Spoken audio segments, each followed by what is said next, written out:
$29 billion for a restaurant wholesaler. Leonard Green must really love bulk mayonnaise. Oh, come on. Jetro did not save the quarter. Deal volume is completely tanking, Nate. We only hit that 1.2 trillion record because a few massive mega deals are masking the freeze. A record is a record. Big checks mean the debt markets are finally thawing out. Or sponsors are just terrified their LPs will riot. Let's look at the actual math behind this $29 billion feast. The rundown. $1.7 billion for a buy, now pay later risk transfer. I actually respect the audacity. I call it terrifying. RYVYL Partners leading a significant risk transfer for Klarna just screams that Klarna is desperate to get that consumer debt off their balance sheet before the music stops. Oh, come on, it is brilliant capital management. Klarna frees up their balance sheet to keep growing, and Verde gets a juicy yield on the consumer book. Classic win-win. A win-win until retail defaults spike. You are looking at this like a banker who just wants the structuring fee. I am looking at the underlying credit quality of a 22-year-old buying a sweater in 4 installments. Fair point, but the market loves it. What else is on the rundown? Soluna Holdings just closed their $53 million buyout of the Briscoe Wind Farm in West Texas, 150 megawatts. Let me guess, they are trying to vertically integrate their data centers. Exactly. If you want to survive the AI boom, you have to own your power source. It is actually a really clever structure.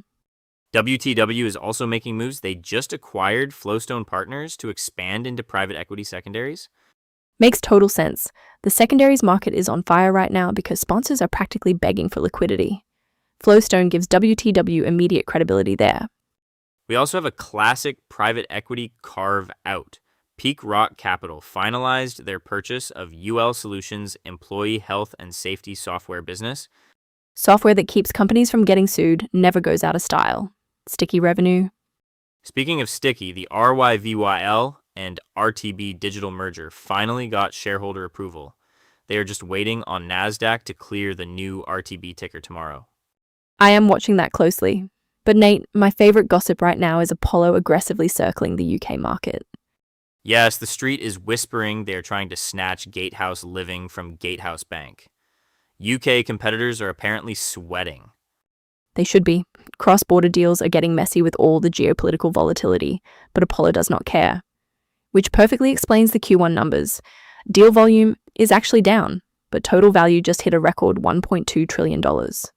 A 26% jump year over year, driven entirely by megadeals. Which brings us to the $29 billion elephant in the room. Leonard Green stepping in on Jetro Restaurant Depot. $29 billion for the company that sells bulk mozzarella to your local pizza joint. I read the footnotes on this structure, and it is wild. The big one, 1.2 trillion, trillion with a T. Record-breaking first quarter. But look at the actual deal volume. It is way down. We are just seeing a handful of massive mega deals skewing the entire board. Sure, but you cannot ignore the crown jewel here. Jetro Restaurant Depot for over $29 billion. Leonard Green is stepping in, and suddenly retail and food service is the sexiest sector on the street. Sexy is a strong word for a company that sells 50-pound bags of flour on concrete floors. Spoken like someone who has never felt the thrill of buying wholesale mozzarella. It is a cash flow machine, Maya. You get the right margins on bulk restaurant supplies. It is a beautiful thing. I am not debating the cash flow. I am debating the $29 billion valuation in a market where financing is supposedly getting better, but is still nowhere near free. But that is exactly it. The financing conditions have improved just enough. Private equity sponsors are looking at their mountains of dry powder and realizing they finally have the debt markets functioning well enough to take down these whales. Leonard Green knows exactly what they are doing here. Do they? Because if you strip out Jetro, look at the rest of that 1.2 trillion Q1 record. 4 of the 6 biggest deals this quarter were not even traditional mergers. They were AI-driven equity investments. Tech companies buying stakes in other tech companies to secure compute power. AI is the massive catalyst right now, sure. It is the entire narrative. Jetro is the bizarre outlier. It is a highly physical analog business in a quarter completely dominated by artificial intelligence hype. which makes it a brilliant play. While everyone else is fighting over server space, Leonard Green just bought the physical infrastructure that feeds half the independent restaurants in America. People still need to eat. I read the press release 3 times looking for the part where they announce an AI-powered forklift. Give it 6 months, they will rebrand as a logistics tech platform. Seriously though, a 26% year-over-year increase in deal value on lower volume means the mid-market is completely frozen. People are finding alternative ways to deploy capital. Look at RYVYL Partners doing a $1.7 billion risk transfer with Klarna. That is not traditional M&A. The traditional mid-market is frozen because cross-border deal makers are terrified. The geopolitical volatility right now is a nightmare for valuations. Nobody wants to sign a term sheet overseas when the rules might change tomorrow. Execution delays are everywhere. Unless you are Apollo. Oh, Apollo does not care about volatility. They feed on it. Exactly. The whispers I am hearing have Apollo funds aggressively circling the UK market. They are setting up to snatch Gatehouse Living right out from under Gatehouse Bank. Local competitors over there have to be sweating. Apollo moving into your neighborhood is like watching a great white shark test the glass at an aquarium. Speaking of testing the waters, we need to look at what is happening on the Nasdaq tomorrow. RYVYL and RTB Digital just got shareholder approval to merge, and that ticker is about to go live. Voices. So the analysts are officially doing victory laps over this Q1 data. $1.2 trillion in global M&A value, a 26% jump year over year. Sure, if you completely ignore the fact that overall deal volume is actually down. But the mega deals are back. Private equity sponsors finally have the financing to chase massive take privates again. Look at Leonard Green stepping into the Jetro deal. $29 billion for a restaurant supplier. That's a serious flex. I'm not arguing with the Jetro numbers. That's a real buyout. My problem is with the rest of this so-called M&A record. The industry experts are pointing to AI as this massive catalyst, but look at the actual transactions. 4 of the 6 largest deals this quarter were AI equity investments. Capital deployment is capital deployment, Maya. Whether you buy the whole company or just dump $10 billion into their Series B, it moves the market. No, it completely skews the data. A giant venture capital check is not a merger. You can't call it M&A just because the check has 9 zeros. It's venture capital wearing a trench coat to sneak into an M&A report. Okay, fair, but the street loves a big number. And it's not just AI warping the board. The cross-border guys are sweating bullets over geopolitical volatility right now. Valuations are messy, deals are getting delayed left and right. Unless you're Apollo.